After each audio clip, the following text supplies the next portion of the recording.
Hello everyone, welcome back to my YouTube channel. Dito na naman ako ngayon sa aming munting taniman at pagkatapos nga ng bagyong Christine na sumalanta sa buong Luzon. Hindi pala, sa South Luzon lang pala. Ito yung nangyari sa mga pananim ko. Binagyo. Ayan. Ang aking, naninilaw na. Mga ampalaya naninilaw. Ayan, ang mga tanim ko. Binagyo. Ayan.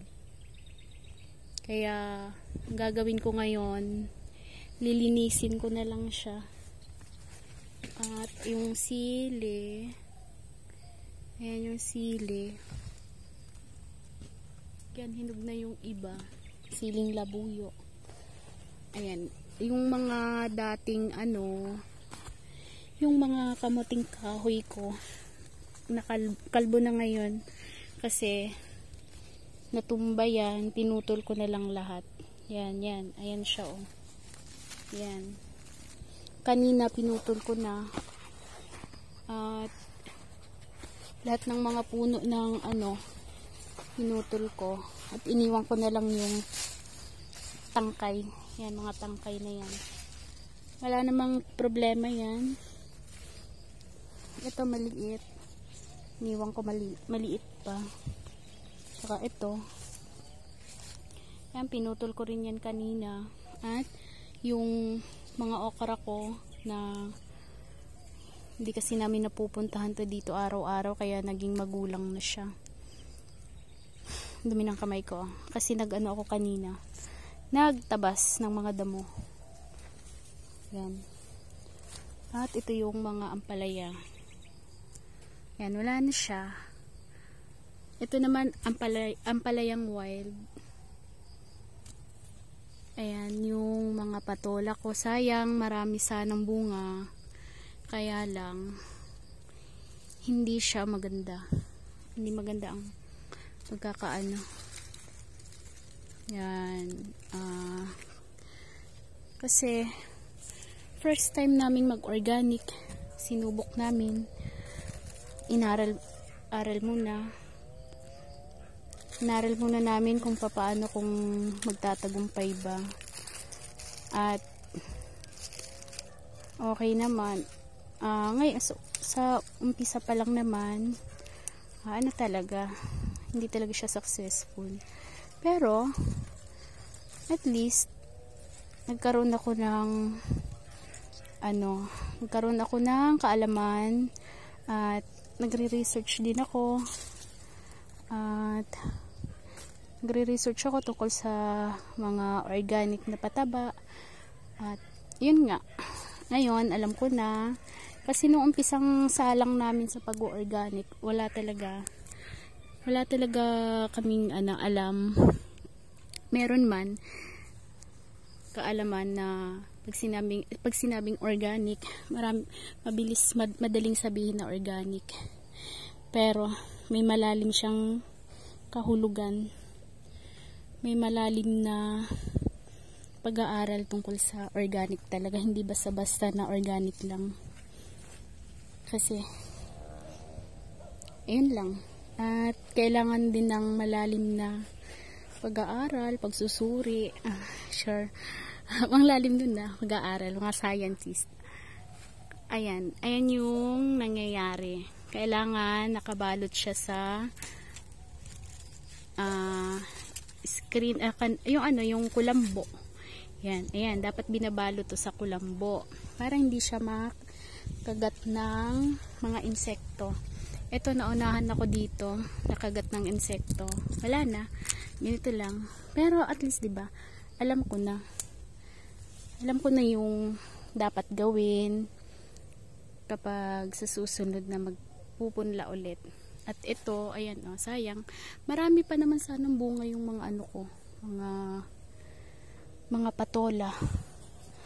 At ito naman yung mangga. Ang organic din yan. Wala kaming nilalagay dito na gamot na pang commercial na pampataba. Lahat ay organic. Pero pag sinabing organic, hindi lang siya basta-basta na organic lang, na maglagay ka lang dyan ng pampataba. Hindi siya basta-basta. Katulad nito, ito kulang ito sa pataba. Siling makopa yata to. Yan. At ito naman yung ampalaya. At ayan, yung mga kanina, mga kamuting kahoy, pinutol ko na. Tas hayaan ko lang yan siya dyan. Tutubo naman uli yan. At itong mga kamote, aalisin ko na. Kasi kumakain siya ng space. At ito naman yung mga, pagkatapos nga ng bagyong Christine, ito yung nangyari sa mga pananim ko. Pinutakte ng peste. Ito. Ang siling ito siya. Ito yung in-spray ko noong, na-sprayan ko noong nakaraang linggo. In-sprayan ko siya ng fish amino acid. At nakikita ko, ayan na may mga bulaklak na siya. At ito ay, bakit siya nalanta? Nalanta siya. Siguro, ano kayang dahilan? Kulang sa nutrients. At ito na, nakapag-harvest na pala ako dito sa pechay ko. Bago bagyong Christine. Ngayon, pagkatapos ng bagyong Christine, kailan ba? Webes, Biyernes, Sabado, 3 days ago na nalanta si bagyong Christine. Ito na yung mga nangyari sa pechay ko. Aha. Ay, sili. Ayan. Ano siya? Ang sili ko ay mamumulaklak na. Nasa vegetative stage siya ngayon. Kailangan siyang magkaroon ng nitrogen. Yan. Para may makain siya. At ito yung mga pechay ko na napeste. Ito. Diba itong mga to, itong kulay, saan na lumipad?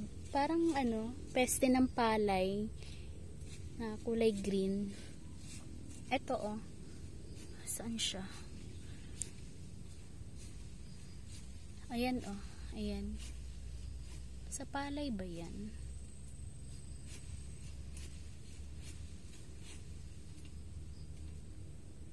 Yan siya Tapos meron dito mga itlog na maliliit. Yan yan. At butas yung mga ko Kailangan ko dito ng net. Sa susunod na magpupunla ako ng mga pechay. Kukulong ko na sila. Sa ngayon, ang gagawin ko ay linisin ko muna lahat to. Lilinisin ko lahat yan. Aalisin ko yan. At gagawa uli ako ng mag land preparation muna ako para sa pangalawang pagkakataon subukan ko na naman yung ginawa kong research, kasi hindi talaga pala basta-basta na mag-organic ka lang. Kailangan talagang alamin yung bawat detalye ng pag-organic. At dito, magbubulok ako dito ng mga dahon ng kamote, dahon ng kakwate.